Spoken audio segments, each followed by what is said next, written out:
Alright mga master, welcome back na po sa atong spear fishing adventure. Kaya na po ta karon sa dagat. Ug afternoon dive ta karon mga master. Kutog tahapon.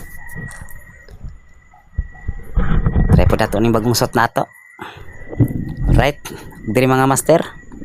Wala to na video nakatira ta nga rig saka klase sa grouper. Mo ning klase sa grouper na ila kaayo. Makitag tao dagan dayon. Pinta gali kay na dool pa nato. Pirmi na ko makita ning grupira.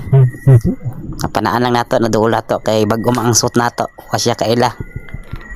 Kay kulay blue naman ang wetsuit nato karon tung niagi kay Greyman. Mga wala siya kaila nato. Napanaan pod mga master. Diri mga master nakita ra pod ta nga rig kuan. One spot snapper. Tira na nako pansudaan. Daigo mga master. Pagkadawang isda.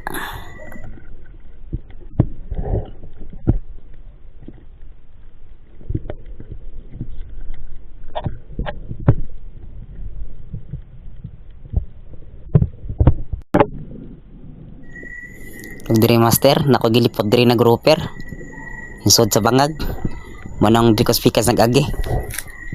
Akong gitan-aw niyang gisudlan. Tangtangan ako sa karaber ang itong para nato para di kayo kusog. Chambara na ako ni mga master sa pagtira kaya ako rin gipatakaan.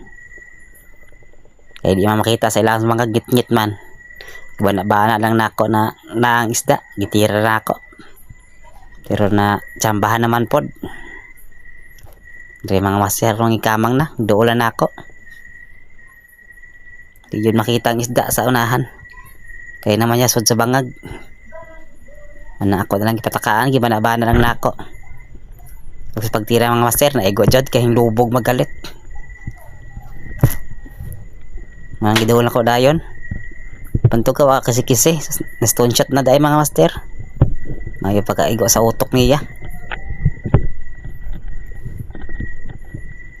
Ako lang gibunlot na kanhaot man sa bangag kay gamay ang bangag ra akong palustan. Goods na po ni nag-grouper mga master. Hapit na po niabot ni 3 port. Maura kadako sa usa sa black grouper kanina.